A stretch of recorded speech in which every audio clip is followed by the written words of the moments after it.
You know the replay. Hours later, lying awake, running the same 5 seconds over and over, the comment that landed wrong, the tone that caught you off guard, and the version of you that answered before thinking even had a chance to catch up. You said something. You always say something. And now you're lying here rewriting it, editing lines that already left your mouth, wishing there was a version of tonight where you just said nothing at all. That wish isn't weakness.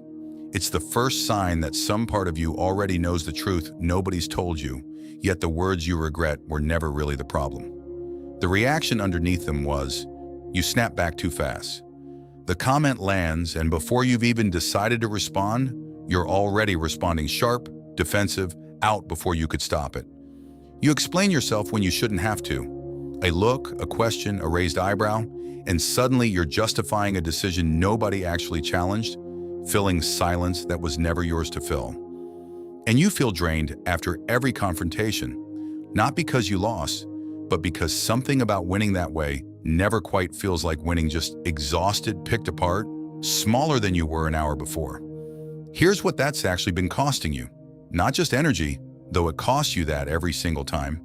It's cost you power, real power, the kind that comes from controlling the moment instead of being controlled by it. Every instant reaction you've ever given away was a piece of information handed to whoever provoked it, proof of exactly what gets under your skin and exactly how fast they can reach it. Every explanation you didn't owe was a small surrender, dressed up as politeness. That adds up. Years of reacting on command adds up into a person other people know how to move, without ever having to ask permission. You're about to find out why that keeps happening. And it starts with a truth Machiavelli understood long before your phone ever lit up with something worth ignoring. Here's the forbidden truth nobody around you will say out loud. Reacting was never strength. It was a hijack. Psychologists have a name for exactly what happens in that half second before you snap back, the amygdala hijack. A moment where the brain's ancient threat detection system floods the body with urgency, seizes control from the rational mind, and fires off a response before you've actually chosen one. In that instant, you're not deciding anything. Something older and faster than thought is deciding for you, and whoever triggered it just watched it happen in real time. That's not a character flaw, it's a hardware feature. The same one that once kept your ancestors alive around real danger, now firing off at a comment, a tone, a slight that was never actually a threat at all. Every time you let that hijack run the show, you're not proving how strong you are. You're proving exactly how easy you are to operate, and once you see the mechanism, instead of just feeling the heat, you stop asking why you keep reacting and start asking who's been quietly pulling the trigger. You are not the first mind to feel the pull of that hijack, and you are certainly not the first to be studied for it. 5 centuries ago, in chapter 17 of The Prince, Machiavelli laid out a version of the same insight with a coldness most people still can't stomach.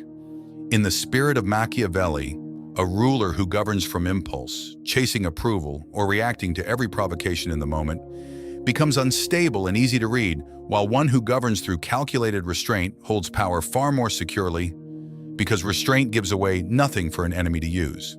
He wasn't describing emperors in far-off palaces. He was describing a mechanism that runs exactly the same in a boardroom, a group chat, or an argument in a kitchen at midnight. This isn't a modern trick for staying calm on camera. It's an old, well-documented survival strategy, and for 500 years, the people who mastered it have held power over the people who couldn't stop reacting long enough to notice they'd lost it. Let's start with the gap you've spent your whole life closing without realizing it. Between the moment something provokes you and the moment you respond, there's a half-second small, easy to miss, and it is where every ounce of your power actually lives. Not in the comeback, not in the perfect line you think of 3 hours later. In that half-second before anything has been said or done, while the outcome is still entirely undecided.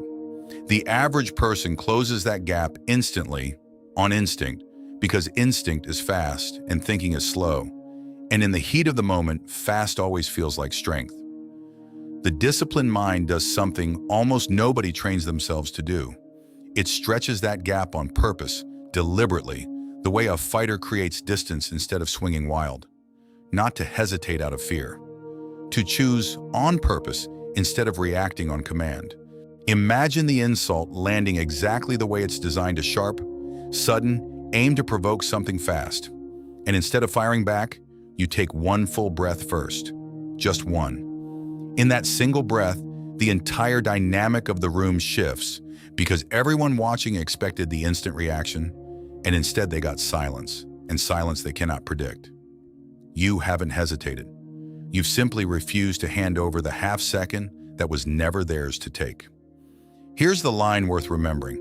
The person who reacts first reveals the most. Weak minds treat that half second like dead time to be filled as fast as possible. Strong minds treat it like the only real estate that matters in the entire exchange.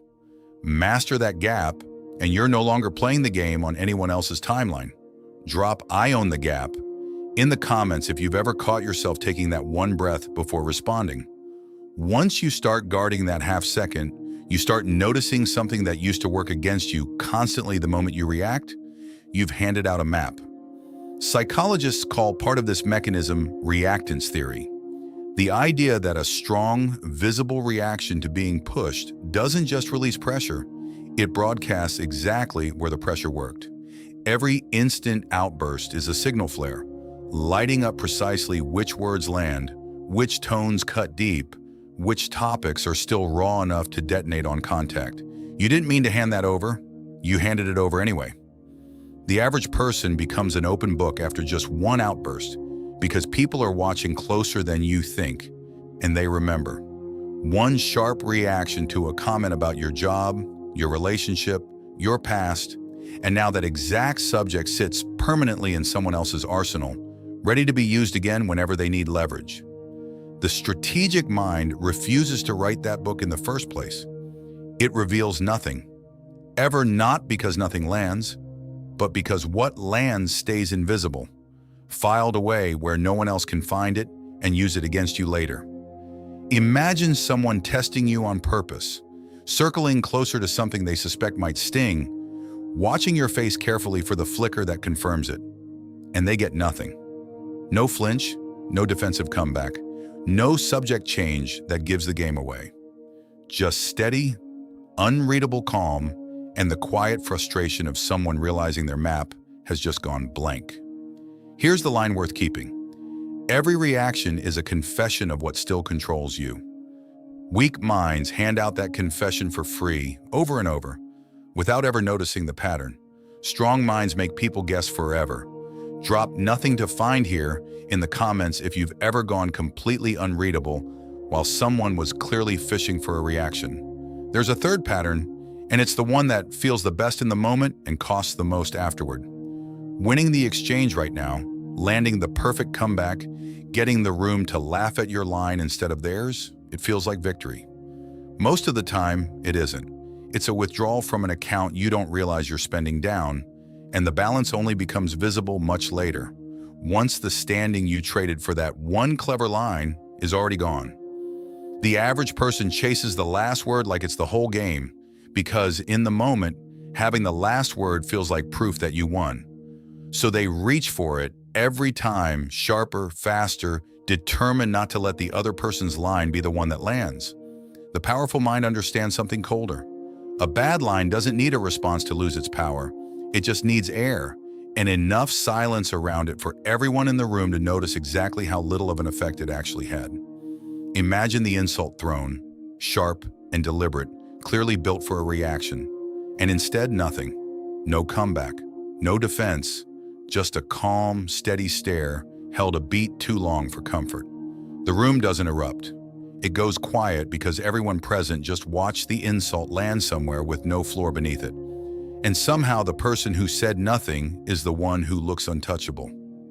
Here's the line worth remembering. The comeback wins the room for a night, but the silence wins your reputation for good. Weak minds spend their standing chasing applause in the moment. Strong minds let a bad line hang in the air until it dies of exposure. Drop, let it hang in the comments if you've ever watched silence do more damage than a comeback ever could. He's a fourth pattern, and it's the one that finally puts you back in control of the clock. Every provocation comes with an invisible deadline, attached an unspoken demand that you respond now, immediately on the provoker's timeline before the moment cools. Most people never question that deadline. They simply obey it. The disciplined mind does something quietly radical instead. It decides that no deadline exists except the one it sets for itself. The average person answers on demand, the instant the message lands, the instant the comment is made, because responding fast feels like control even as it hands control away. Speed isn't power. It just looks like it in the moment, right up until you read back what you sent in a hurry and wish you'd waited. The disciplined mind answers on schedule, its own schedule, chosen deliberately, sometimes hours later, sometimes the next morning, always on a timeline the other person never gets to dictate. Imagine typing the reply exactly as it wants to come out. Sharp, immediate, satisfying to send in that first hot minute, and then deleting it. Not because it was wrong, but because it was rushed, written by the version of you that was still hijacked, not the version making the decision on purpose. You put the phone down, you sleep, and the next morning, calm and unprovoked, you send exactly what you meant to say, if you choose to send anything at all. Here's the line worth keeping. A delayed response isn't weakness. It's a demonstration that your calendar doesn't belong to whoever provoked you. Weak minds respond on command like a bell just rang. Strong minds respond when they decide the moment has earned it. Drop my clock, not yours, in the comments if you've ever deleted a reply and sent a calmer one hours later instead. There's a fifth pattern, and it's the one that turns everything you've learned so far into something more useful than defense. Silence doesn't just protect you, it gathers intelligence quietly, while everyone assumes you're too busy absorbing the hit to notice anything at all. The moment you stop reacting, you gain a strange new vantage point because people reveal an enormous amount about themselves in the space where they expected your reaction to be, and almost none of them realize they're revealing it.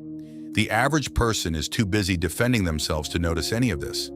Mid-argument, mid-provocation, all their attention goes inward, toward crafting the next line, protecting the next weak point, surviving the exchange. They walk away from every confrontation having learned nothing about the person across from them because they were never watching. The sharp mind does the opposite. While staying still, staying silent, offering nothing to react to, it is quietly taking notes who escalates when they get no response, who backs off, who starts over-explaining into a silence nobody filled, who was bluffing the entire time and just didn't know it yet. Imagine staying completely silent through an argument built to provoke you into defending yourself. And instead of collapsing, you watch. You watch the other person's confidence falter the longer the silence stretches. Watch them repeat themselves. Watch them reach for a harder line because the first one didn't land the way they expected. By the time it's over, you haven't said a single unnecessary word, and you know more about them than they will ever know about you. Here's the line that matters most out of everything you've heard tonight. The loudest person in the room is rarely the one actually in control of it. Weak minds spend every confrontation defending. Strong minds spend it studying. Drop "I was watching the whole time" in the comments if you've ever stayed silent and walked away knowing more than the person who wouldn't stop talking. So look at what you've actually been building this whole time. The half-second gap you learned to guard instead of surrendering. The map you stopped handing out every time something pushed on you. The comeback you let die in the air instead of chasing it for a room's applause. The clock you took back, one delayed response at a time.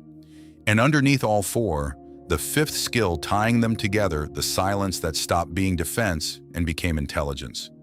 Watching everyone else reveal themselves while you revealed nothing at all. 5 patterns, 1 identity.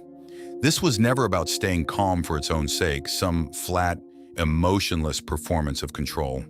It was about refusing every single time to hand your power to whoever provoked you first. That's why the old version of you kept losing ground in moments that should have cost you nothing, not because you were weak, but because you were still operating on someone else's timeline, answering questions you didn't have to answer, on a schedule you never agreed to. And here's what happens the moment that finally changes for good.